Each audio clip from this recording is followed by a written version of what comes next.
अगर आप SS music से जुड़े रहना चाहते हैं तो इस चैनल को सब्सक्राइब करें और बेल आइकन को दबाना ना भूलें।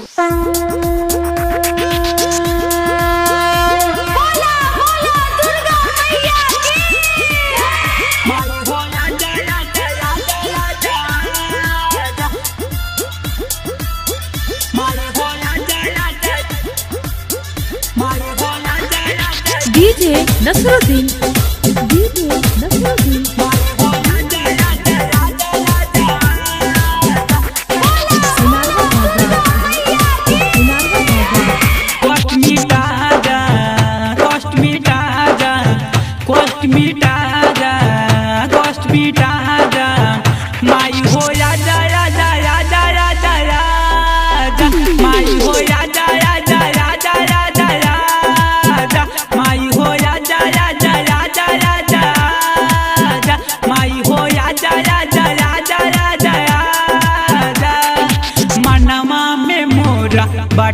लालसा भैले बनी माई कालसा मनवा में मोरा बटे लालसा भैले बनी माई कालसा मन हर साजा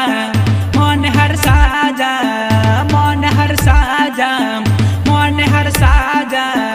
माई हो राजा राजा राजा राजा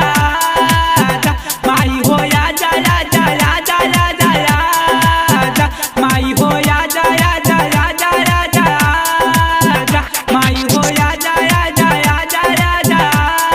राजा माई हो राजा राजा राजा राजा डीजे नसरुद्दीन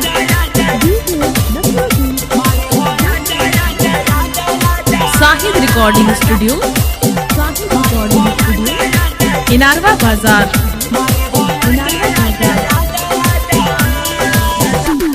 बोलावो तानी तोके जल्दी से आवो बेटा माई के नाता निभावो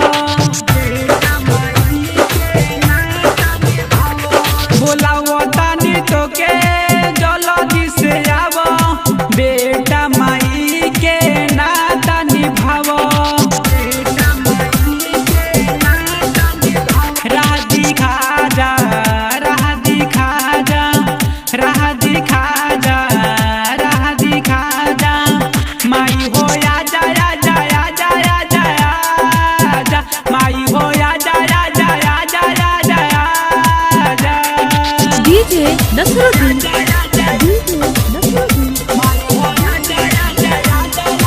साहिद रिकॉर्डिंग स्टूडियो इनारवा बाजार।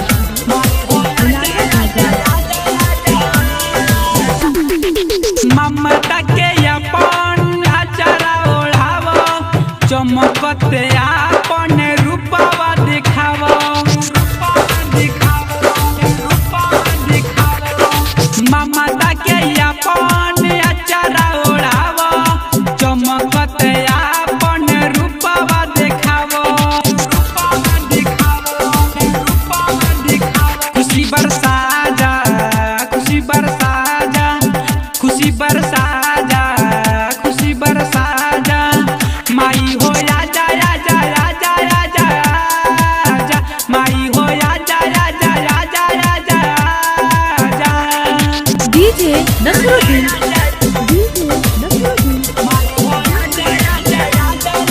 साहिद रिकॉर्डिंग स्टूडियो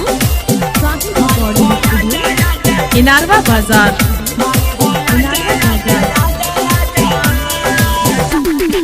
मोतीलाल मतलबी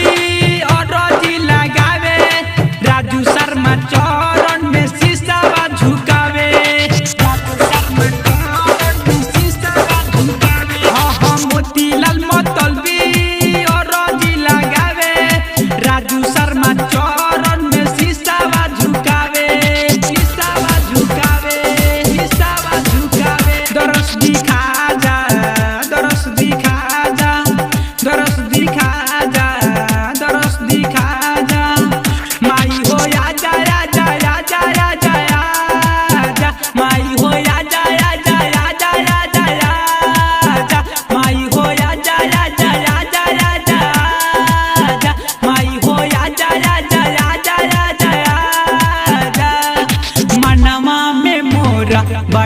लालसा